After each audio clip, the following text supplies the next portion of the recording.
Imagine this, you are 12 years old. You wake up one day and both your parents are gone. Just like that. No warning, no explanation, just silence. Hans Wilsdorf wasn't born with a silver spoon in his mouth. Born in 1881, Germany. Young Hans lost both his parents within months of each other. An ordinary boy, now orphaned, was shipped off to boarding school by uncles who weren't interested in raising a child, only in managing his inheritance. Most kids would break under the weight of that kind of loneliness. But Hans, he chose obsession over despair. He drowned himself in languages, math, details, the very gears of life, and what began as a distraction would become the foundation for one of the greatest luxury empires in human history. Here is the twist. Hans Wilsdorf didn't just build a watch company. He built a myth, one that would outlive him, one that would outlast wars, one that would make people forget he was ever an orphan at all.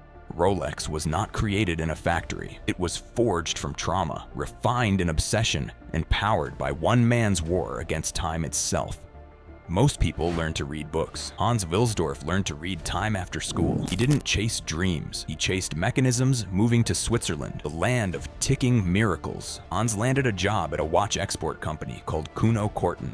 But this wasn't just a job. It was his laboratory every day. He wound hundreds of pocket watches over and over. Click, tick, turn. Again, repetition would drive some mad. But to Hans, it was like learning a new language. He started seeing beyond the metal, behind every balance wheel, every tiny spring. There was rhythm, pattern, logic, and eventually power. He studied watch construction, not as a technician, but as a strategist. What made a good watch great? What made a mechanism legendary? Hans was becoming fluent in the unspoken grammar of precision, the physics of luxury. But something was bothering him. Pocket watches were everywhere, and yet they didn't feel right. Too bulky, too traditional, too stuck in the past. He didn't just want to read time. He wanted to reinvent how the world wore it. So in 1903, Hans moved to London, chasing a vision no one else could see there. He immersed himself in sales, not because he loved selling, because he wanted to understand desire, why people bought watches, what they looked for, what made them feel like time belonged to them. And after 2 years in London's sharp-edge business world, Hans had his answer. It wasn't the mechanism. It wasn't the case. It was the story. If you could create a watch that told a story of elegance, adventure, mastery, people would pay any price to make it their own. And so in 1905,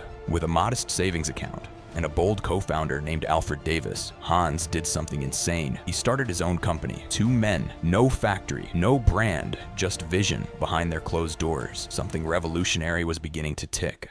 In the early 1900s, wristwatches were a joke. They were seen as delicate trinkets for women, flimsy, unreliable, and frankly unnecessary. The world trusted the solid, hefty pocket watch, symbol of status, reliability, and tradition. But Hans Wilsdorf, he saw something different. He saw freedom, a watch that didn't just tell time, but followed you everywhere on your wrist in your adventures, in your battles, despite the skepticism of friends and partners alike, who called his ideas crazy, even reckless. Hans poured the company's entire budget into what many thought was a doomed gamble. Wristwatches, every cent was on the line. His brother-in-law, Alfred Davis, wasn't fully convinced, but Hans's vision was unwavering. He believed that wristwatches would replace pocket watches, that they were the future. His relentless pursuit for quality led him to Switzerland, where he forged alliances with master watchmakers, gathering their secrets like a collector gathers treasures. Hans imported the finest Swiss mechanisms, but quality alone wouldn't be enough. He needed a name, a brand that would stand out, a name that could travel across borders and tongues with ease. Legend says the name Rolex came to him like a whisper, became the symbol stamped on every dial, the promise of precision and prestige.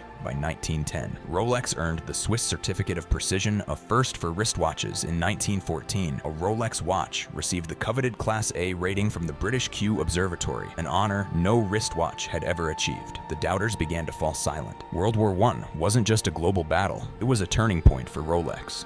By 1914, Rolex had grown fast with 60 employees in London, exporting watches worldwide. But then war broke out. Hans Wilsdorf was German-born. Living in Britain, suddenly his heritage became a problem. Tensions soared. The British government slapped a hefty 33% import duty on luxury goods. The stakes got real. Hans made a bold move. He shifted Rolex's headquarters to neutral Switzerland. No taxes, no political drama, just pure watchmaking. While many companies sank during the war, Rolex thrived. The military loved wristwatches. They were practical, reliable, and hands-free. Soldiers wore Rolexes into battle. boosting the brand's reputation for toughness and precision. Hans's marketing instincts kicked in. He linked Rolex to heroes, explorers, racers, aviators, people who pushed limits. This wasn't just selling watches, it was selling dreams and achievement. By the 1920s, Rolex was no longer just a watch, it was a symbol of victory.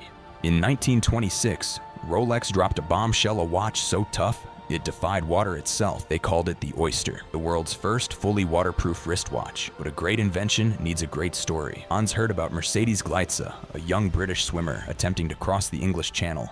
A brutal, icy challenge. You dared to try. Hans convinced her to wear a Rolex Oyster. During her swim, after more than 10 hours, battling freezing waters, she emerged victorious. And so did her watch ticking perfectly. Newspapers exploded with headlines praising the Oyster's durability. Rolex dealers seizing the moment displayed. Oysters submerged in fish tanks in their windows. Real fish swimming around the watches. Passers-by couldn't resist stopping staring, imagining a watch that could survive the impossible. The Oyster wasn't just a watch, it was a statement. Rolex meant resilience. 5 years later came another game changer, the perpetual rotor, an automatic winding mechanism that kept the watch running without manual effort. Rolex was racing ahead, blending innovation and bold marketing.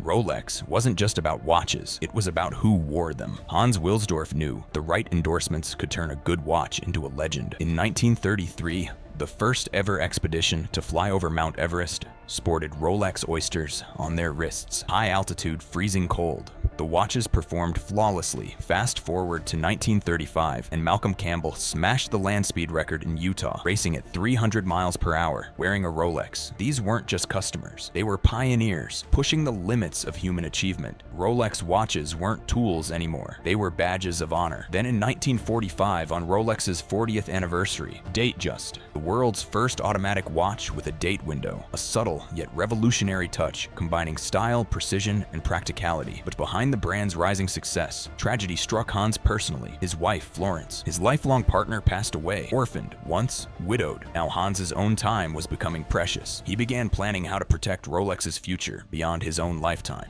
Hans Wilsdorf wasn't just building watches, he was building a dynasty. In 1946, just a year after losing his wife, Hans took a bold step. He created the Hans Wilsdorf Foundation. He handed over 100 ownership of Rolex to this foundation. No shareholders, no public company pressures, no taxes on profits. Instead, the foundation funds charitable causes, education, watchmaker training, keeps Rolex's secrets locked tight. Rolex became a fortress, untouchable, untraceable, unstoppable. Employees signed strict non-disclosure agreements. When Hans died in 1960, Rolex was ready for the future, a future no one could predict, but everyone wanted to be part of. The 1970s hit the watch industry like a tsunami. Quartz watches, battery-powered, cheap, ultra-accurate, flooded the market. Swiss mechanical watchmakers trembled. Factories closed. Jobs vanished from 90,000 watchmakers in 1970 to just 28,000 by 1988. Many predicted the end of traditional watchmaking. But Rolex, they held steady. Why? Because Rolex wasn't just selling watches, they were selling status, heritage, and luxury. They didn't panic or try to compete on price or tech. They doubled down on quality, innovation, and exclusivity. Why do Rolex watches cost thousands, sometimes tens of thousands of dollars? Sure, the materials are top-notch, gold, platinum, and steel tested to perfection. Sure, there's hand assembly, fine tuning, and in-house research labs. But here's the truth. You're paying for the brand. Rolex is a status symbol, from rappers to royalty, from movie stars to world champions. They sponsor Wimbledon, Formula One, golf tournaments, everywhere. Success is celebrated. Demand outpaces supply. Rolex makes about 1 million watches a year, from orphan to empire builder. Hans Wilsdorf's story is nothing short of extraordinary. He didn't just create a watch brand, he crafted a symbol of ambition. Rolex's journey teaches us that success isn't just about talent or timing. It's about strategy, storytelling, and relentless belief. They turned a simple tool, a watch, into a global icon, and in a world that's constantly rushing,